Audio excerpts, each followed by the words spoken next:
Now? Yeah. Hi, it's Jerry Walker with Walker Welding. Coming to you today with a short tutorial video on your basic welding machines that you can purchase to use as a homeowner, novice welder, beginner. Uh, the machines we're going to describe to you today, two of which we have. They're great all-around machines. Uh, You can use these machines for different things like building planters,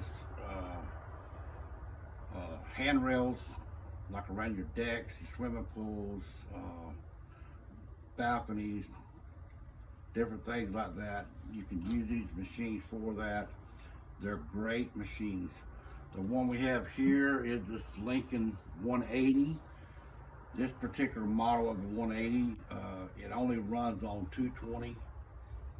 You can get the more advanced model. It runs on 220 or 110. It costs a little more for that model. On this particular one here, you can set it up and run a gas mixture for a solid hard wire. The gas mixture is 75% argon, 25% carbon dioxide.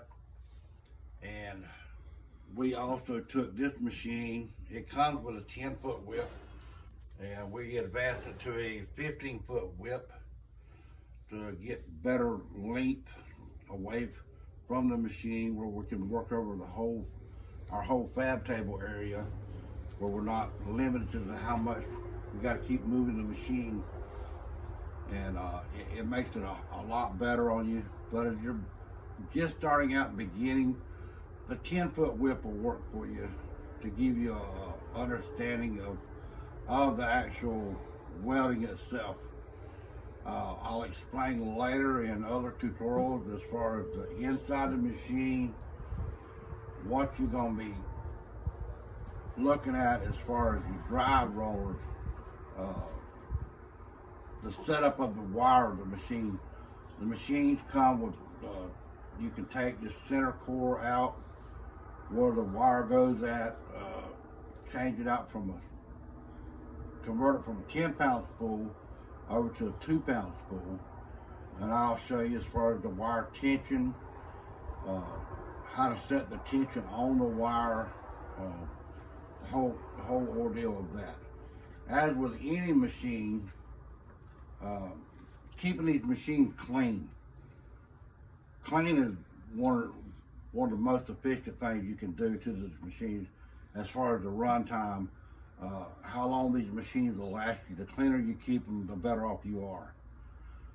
But like I said, this machine is our machine that we use at home, our home/work area, where we do a lot of fabrication of different components as far as like handrails, trailers, whether it be for the ramps of trailers,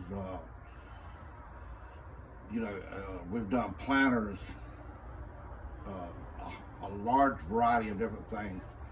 Like I said, I've been doing this for almost 32 years, and this is a very durable machine.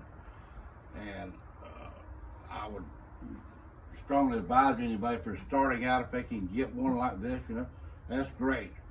Now, our go-to machine that we use out on the road, that's our main machine we started out with. We started out with this Millermatic. It's the Millermatic 211. It's a very, very durable machine. I used to think that Lincoln was the top of the line machines, but with the more advancement that Miller itself has come out with, these machines are pretty much one of the top of the line. Now, these machines here in the Millermatic 211, it comes with a plug switch out that you can switch out on the end. You can swap it out from the 220 plug here, swap it over to a 110 plug, and you don't have to flip a switch or anything like that. The machine knows itself that it's been swapped out, and it automatically knows that it's going to a lower voltage. So once you swap it out, that's all you have to do. And you can plug it into a wall outlet. Now it does draw, it has to be on like a 20 amp. And it does draw, you know, it has a good draw. It draws quite a bit of energy off of that outlet. So you don't want anything else feeding off of it besides the machine itself, off of that particular line, that breaker that it's running off of on the outlet. The machine, like I said, I'll go over more tutorials later on as far as the setup of the inside of the machine.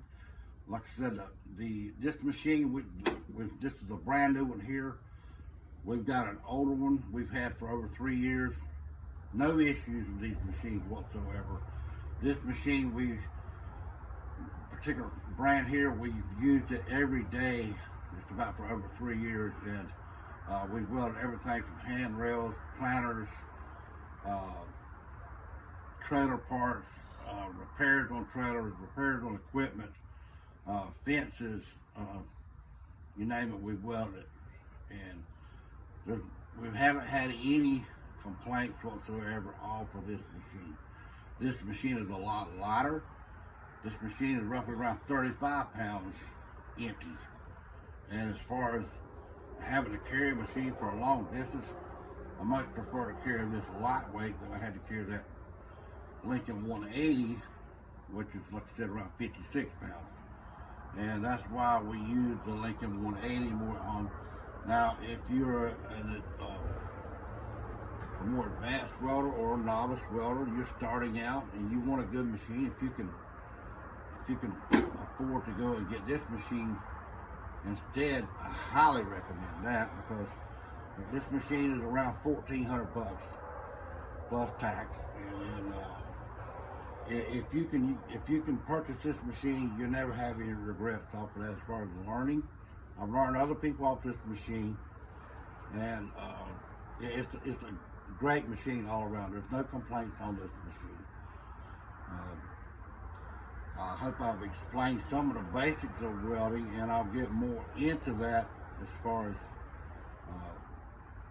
other videos that we do. We're trying this out, see how it works.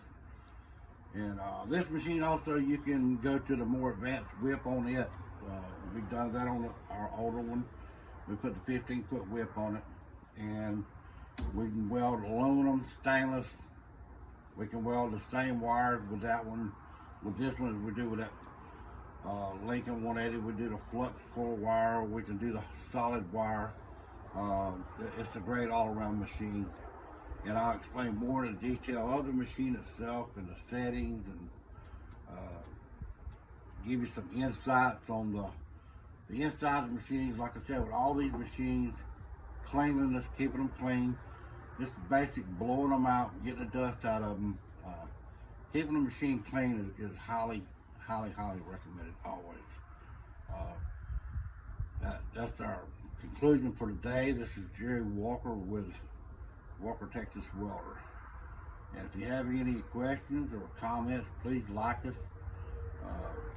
Questions, feedback, please feel free. If I can answer any questions for you, feel free to ask. And that's all for today. Thank y'all.